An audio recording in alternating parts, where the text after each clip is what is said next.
Je déclare mon meublé, spécialiste de la fiscalité et de l'accompagnement des loueurs en meublé, a le plaisir de vous présenter Je découvre le monde du meublé, le podcast à destination de tous les loueurs en meublé. Que vous envisagiez de vous lancer dans l'aventure de la location meublée ou que vous soyez déjà fin connaisseur des avantages de cette activité, retrouvez-nous chaque semaine pour parler conseils, bons plans et suivre ensemble l'actualité de la location meublée. Bonjour à toutes et à tous et bienvenue dans le dernier épisode de notre série consacrée à la pratique de l'activité de location meublée en 2025. Et pour clôturer cette série, nous avons choisi, à la lumière de tous les changements que nous avons évoqués pendant les épisodes précédents, de prendre le temps de répondre à cette question que vous vous posez peut-être aussi depuis le début de l'année: faut-il toujours investir en location meublée en 2025 ? Commençons donc par la location de courte durée, largement touchée, du point de vue réglementaire mais également fiscal, par l'entrée en vigueur de la loi Le Meur au 1er janvier. La réponse à la question sur l'intérêt d'investir en location saisonnière en 2025 est finalement la même que pour les années précédentes. Oui, mais attention à la réglementation. À la différence que la vigilance sera certainement encore plus de mise en raison du rôle accru que les communes, et éventuellement la copropriété, pourront jouer dans l'encadrement de l'activité de location de courte durée, comme nous l'évoquions en détail dans le 2e épisode de notre série. Au-delà de la nécessité de surveiller la réglementation et sa possible évolution, reste à se poser la question de l'impact de la réforme fiscale pour le régime micro-BIC de la location de courte durée sur cette activité. Certes, cette dernière rend le micro-BIC en location de courte durée moins avantageux qu'il ne l'était auparavant, avec des taux d'abattement qui sont respectivement passés de 50 à 30% pour la location d'un meublé de tourisme non classé et de 71 à 50% pour la location d'un meublé de tourisme classé. Toutefois, l'impact de cette réforme sera en réalité très limité sur l'intérêt de l'investissement en location de courte durée, car les taux auparavant très avantageux du régime micro-BIC avaient souvent tendance à détourner les loueurs du régime réel d'imposition, alors même que ce dernier était tout de même souvent bien plus favorable en termes de fiscalité et à plus forte raison dans le cadre d'un investissement, notamment grâce au mécanisme de la déduction des charges et de l'amortissement. Bien évidemment, il pourra subsister quelques situations dans lesquelles le micro-BIC pourra toujours être le plus avantageux.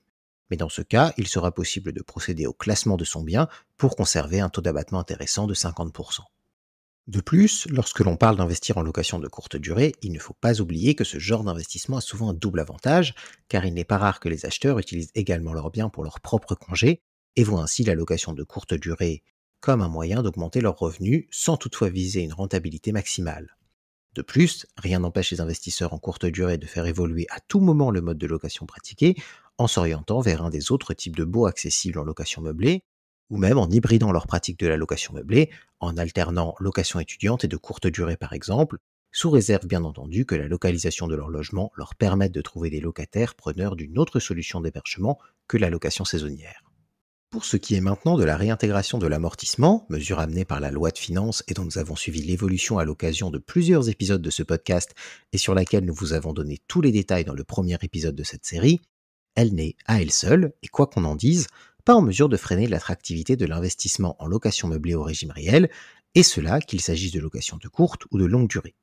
Pour appuyer cette affirmation, et sans répéter ce que nous avons déjà mentionné dans notre dernier épisode sur le sujet, notamment à propos des cas d'exonération, des abattements pour durée de détention ou encore de la manière dont est véritablement calculée la plus-value au regard de la majoration du prix d'acquisition par des forfaits pour les travaux ou les frais d'acquisition, prenons-nous au jeu des mathématiques, afin de démontrer tout l'intérêt que continue de revêtir l'amortissement, même au regard de son éventuelle réintégration. Pour cela, commençons par rappeler brièvement qu'en location meublée, les revenus issus de l'activité sont imposés sur la base du taux marginal d'imposition, auquel s'ajoutent les 17,2% de prélèvements sociaux.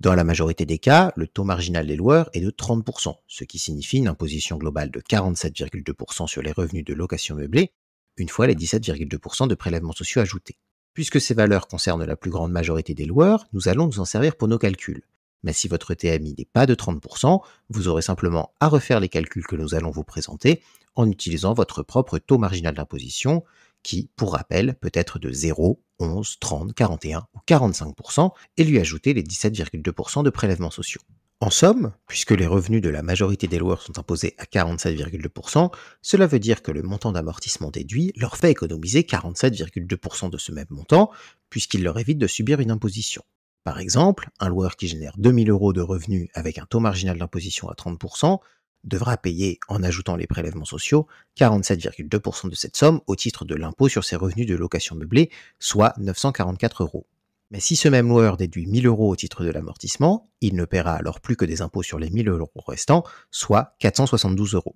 On pourra toutefois répondre que l'amortissement que notre loueur vient de déduire sera réintégré au montant de sa plus-value au moment de la vente. Mais c'est là qu'il faut commencer à comparer le différentiel d'imposition qui existe entre les revenus de location meublée perçus pendant l'activité et l'imposition de la plus-value des loueurs qui est, au total, de 36,2% avec 19% d'impôt sur la plus-value et 17,2% de prélèvements sociaux.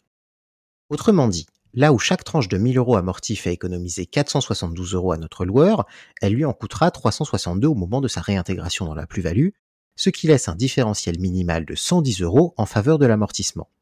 Et ce différentiel a en réalité vocation à être bien plus important. D'une part parce que tout l'amortissement déduit ne sera pas réintégré, la partie correspondant au mobilier n'étant pas réintégrable, mais aussi parce qu'en raison des abattements pour durée de détention, le taux global d'imposition de la plus-value va décroître progressivement, accroissant ainsi le montant d'économie réalisé par le loueur grâce à l'amortissement. Arrêtons-nous un instant sur cette idée de diminution du taux global d'imposition de la plus-value.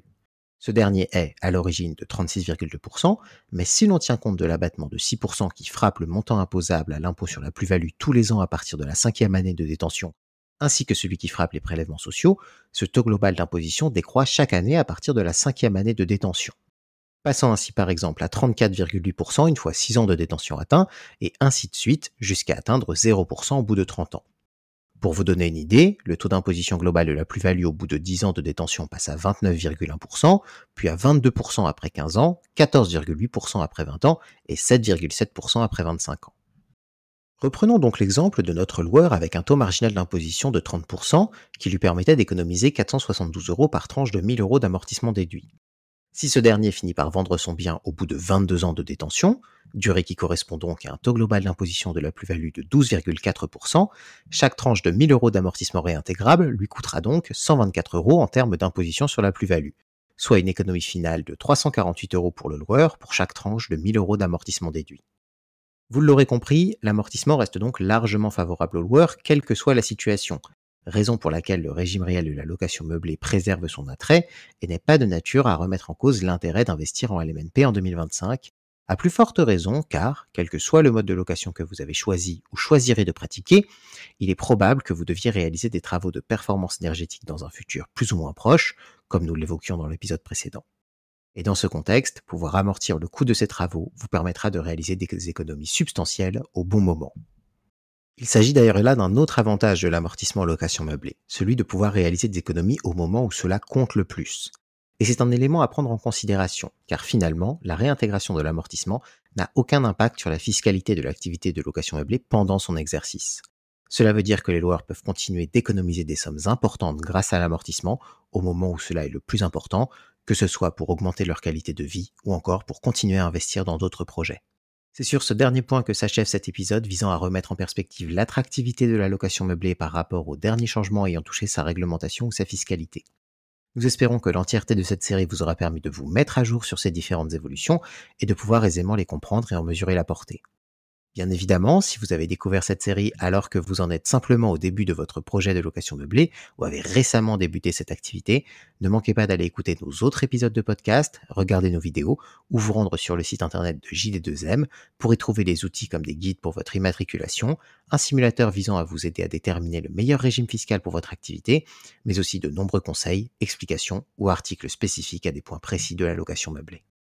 Si vous avez aimé notre podcast, faites-le nous savoir et n'hésitez pas à vous rendre sur notre site internet, à nous suivre sur les réseaux sociaux ou encore à nous contacter directement par téléphone ou par mail à l'adresse contact@jedéclaremonmeublé.com.